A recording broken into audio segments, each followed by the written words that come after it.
La represión a la prensa en Venezuela se ha intensificado en lo que va del año 2019, con arrestos arbitrarios y la expulsión del país de periodistas extranjeros, y algunos de ellos fueron golpeados por las fuerzas de seguridad del régimen de Maduro. APEVEX hace esta denuncia en el Día del Periodista Venezolano. Ahí están las denuncias de nuestros colegas de APEVEX con respecto a la situación del periodismo, del cómo se ejerce en Venezuela el periodismo. APEVEX es la Asociación de Periodistas Venezolanos en el exterior, del que también Marjuli Mateus, por supuesto, es miembro. Marjuli, estábamos conversando cómo, cómo es un día de un periodista en Venezuela, cómo lo tiene que enfrentar, cómo va a su trabajo todos los días, se baña, se viste y sale a la calle pensando qué. Bueno, salimos con miedo, o salíamos con miedo, hasta hace un mes y medio yo estaba allá y ejercí hasta el día antes de tomar el avión para salir de Venezuela. Y primero con miedo, aprendimos a convivir con ese miedo y a que ese miedo no nos paralizara. Aprendimos, desarrollamos, como en la teoría evolutiva de la naturaleza, pues estrategias y técnicas para afrontar ese entorno hostil en el que se ha convertido Venezuela para ejercer el periodismo. Y yo creo que ya en general cualquier profesión, pero en este caso que nos ocupa, pues el periodismo es una profesión no solo de alto riesgo, sino sumamente difícil, porque no encuentras acceso a la fuente pública, no tienes acceso a la información pública. Cuando vas a cubrir una manifestación o alguna otra actividad, pues te puedes enfrentar con los cuerpos de seguridad que siempre van a impedir el ejercicio de tu profesión sin importar a qué medio perteneces o sin importar lo que haces. Un periodista en Venezuela Y hablo del tiene periodismo. que salir con casco, con máscara, con escudo, como se ve a la gente en la calle cuando hay una protesta. ¿Así salen los periodistas? Bueno, por medidas de seguridad, la mayoría de los medios nos provee de chalecos antibalas, Vale. máscaras antigases, cascos, algunas medidas de seguridad, pero no todos tienen las posibilidades económicas de cubrir esos implementos, porque además, por ejemplo, los chalecos antibala tienen un proceso de compra regulado por el Estado y por Mm. supuesto es difícil acceder a ellos per se, sin contar lo costoso que son. Entonces, la mayoría de las veces yo salía sin chaleco y sin ninguna protección, expuesta a bombas lacrimógenas, y bueno, y encomendados a Dios, pues porque la verdad es que por mucha protección que tengas, los perdigones pueden entrar por las piernas, por un costado, como le ha pasado a algunos colegas, de la represión, que es lo más duro. No te salvas ni que tengas ningún equipamiento, porque te golpean, te secuestran por unas horas o por unos días, te torturan y bueno, y luego puede que te suelten o si es en el caso de un periodista extranjero, pues lo deportan, lo expulsan del país. Hay periodistas de oposición y periodistas afectos. El trato, qué tan diferente es, o las condiciones, o la situación, qué tan diferente es, sin querer buscar, digamos, enfrentamiento entre colegas por diferencias políticas, pero hay diferencias muy notables. Bueno, las diferencias son enormes. Para empezar, no ejercen periodismo los que hacen propaganda. Ya. Entonces, los que trabajan en O los palangrismo. medios del Estado, que están controlados por la dictadura, no son periodistas en ejercicio, sino pues graduados en comunicación social que hacen propaganda. Ya. Esa es la principal diferencia que hay que hacer y que como gremio tenemos que internalizar, porque a veces caemos en solidaridades automáticas que no nos benefician y que no son cónsonas con la realidad y con lo que vivimos, porque se han convertido no solo en operadores políticos, sino en operadores de acoso contra los periodistas que tratamos de ejercer la profesión y que somos independientes. Entonces, estas personas que pueden tener un título de periodismo, de comunicación social, se ponen del lado oscuro de la fuerza, por decirlo de alguna manera, y hacen propaganda, son operadores políticos. Por supuesto, cuentan con toda la protección, no solo de la Guardia Nacional, de la policía y de los organismos del Estado, sino también de los grupos armados, de estos civiles armados que llaman colectivos, y son protegidos en situaciones de marchas y de represión. Ellos son protegidos, mientras que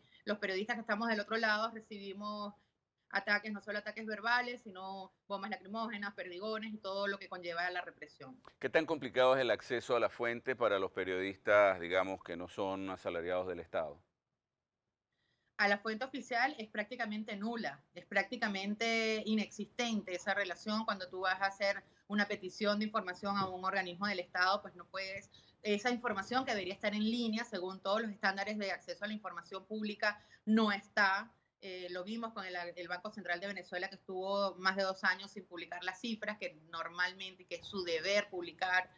Acceder a un funcionario para entrevistarlo es extremadamente difícil. Para empezar, porque ellos tienen como unas jerarquías de declaraciones. Si llegas por amistad, por recomendación o de alguna manera a un diputado de la Asamblea Nacional Constituyente, por ejemplo, eh, va a costar que te declare porque ellos tienen una línea y una estructura, unas jerarquías para la vocería que son muy, muy estrictas además. Entonces, de entrada tienes un rechazo porque no le declaran a medios independientes y a veces ni siquiera medios internacionales por solamente rechazo hacia la posición que ellos tienen. ¿Y qué requisitos tiene un periodista para poder acceder a trabajar en algún medio del Estado? Bueno, principalmente la afiliación política. Hemos visto en los últimos años cómo muchos de estas personas que deciden ejercer la propaganda a favor del régimen han sido expulsados porque quizás dudan de su lealtad o han hecho alguna crítica o algo que no les ha gustado, pues han sido despedidos por no ser leales al régimen. Entonces, es básicamente lealtad y activismo político lo que se necesita para ejercer en los medios del Estado. Marjuli, ¿cómo lucha un verdadero periodista venezolano o en cualquier país del mundo que se encuentre en una situación similar a esta? ¿Cómo lucha un periodista contra un Estado que tiene una maquinaria edificada millonaria, por cierto? Hay una cantidad de recursos enormes para esto, en beneficio o al servicio más bien de la desinformación. Un periodista, digamos, abocado a su vocación y apegado a la ética del periodismo, ¿cómo lucha contra eso en un país, por ejemplo, como Venezuela, que es el que tú conoces y palpas todos los días, o palpaste pues, hasta hace unos días atrás? Sí, bueno, yo creo que una de las virtudes de esta hermosa profesión es que tenemos unas bases muy claras, y es la rigurosidad periodística, es la ética, es el contrastar las fuentes, es el ir al fondo y dar contexto a las informaciones, porque si no seríamos simples transcriptores de una entrevista o de un suceso. Entonces yo creo que la principal vacuna es la base del periodismo, que es esto que te acabo de decir, verificar, ser riguroso, de tener ética, dar contexto, dar información y traducirle finalmente al lector, a la audiencia, aquello que está pasando. Esa es un poco nuestra función, además de darle voz a los que no tienen voz. Y para ejercer en un contexto tan hostil como el de Venezuela, ¿cómo luchamos con esto? Mira, siempre debatimos entre colegas que nadie nos enseñó a ejercer en dictadura.